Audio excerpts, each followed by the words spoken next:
2003 ഫെബ്രുവരി 19 ലോകം 21ാം നൂറ്റാണ്ടിലേക്ക് കടന്നിട്ട് അധികമായിട്ടില്ല.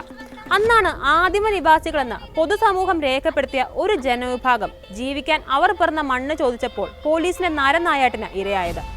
കേരള ചരിത്രത്തിൽ അതിനു മുൻപ് ആദിവാസി ദളിത് വിഭാഗങ്ങൾ സർക്കാരിനെതിരെ അങ്ങനെ ഒരു സമരം നടത്തിയിരുന്നില്ല. എന്നാൽ അതിക്രൂരമായ അടിച്ചമർത്തലായിരുന്നു അതിന് കിട്ടിയ മറുപടി. വർഷങ്ങൾക്കിപ്പുറം മുത്തങ്ങ സമരവും നരനായാട്ടും ഓർമ്മിപ്പിക്കുകയാണ് അനുരാജ് മനോഹറിന്റെ ടൊവിനോ തോമസ് നായകനാകുന്ന നരിവേട്ട. എന്തായിരുന്നു അന്ന് നടന്ന മുത്തങ്ങ സമരം? ഭൂരഹിതരായ ആദിവാസികൾക്ക് സ്വന്തം ഭൂമി വേണമെന്ന ആവശ്യമുയർത്തിയാണ് മുത്തങ്ങയിൽ 3000-ഓളം വരുന്ന ആദിവാസി കുടുംബങ്ങൾ കുഴിൽ കെട്ടി താമസിക്കുന്നത്.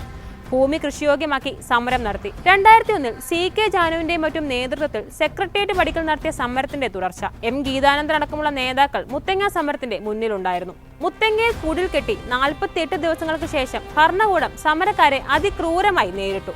സമരക്കാരുടെ ഭാഗത്തും പോലീസിന്റെ ഭാഗത്തും ജീവൻ പൊലിഞ്ഞു. 2003 ഫെബ്രുവരി 19 ആ ദിവസം കേരളത്തിന്റെ കളങ്കമായി. ആ ദിനത്തിന്റെ ഓർമ്മപ്പെടുത്തലാവുകയാണ് നരിവേട്ടയുടെ ട്രെയിലർ. പെർമിഷൻ ഇല്ലാതെ കെട്ടിയ കുടിലുകൾ ഇപ്പൊ പോലീസ് പൊളിച്ചിരിക്കാൻ പോവുകയാണ്. എല്ലാവരും സഹകരിക്കുക.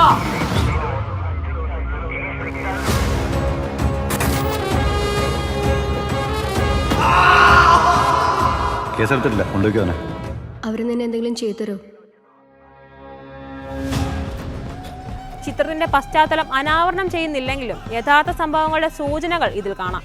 ടൊവിനോ തോമസ് പോലീസുകാരനെ എത്തുന്ന ഈ പൊളിറ്റിക്കൽ ത്രില്ലറിൽ തമിഴ് നടനും സംവിധായകനുമായ ചേരൻ, സുരാജ് വെഞ്ഞാറമൂട് എന്നിവരും പ്രധാന കഥാപാത്രങ്ങളെ അവതരിപ്പിക്കുന്നു. ഇന്ത്യൻ സിനിമാ കമ്പനിയുടെ ബാനറിൽ ഷിയാസ് ഹസൻ, ടിപ്പു ഷാൻ എന്നിവർ ചേർന്ന് നിർമ്മിക്കുന്ന ചിത്രം മെയ് 16 തിയേറ്ററുകളിലെത്തും.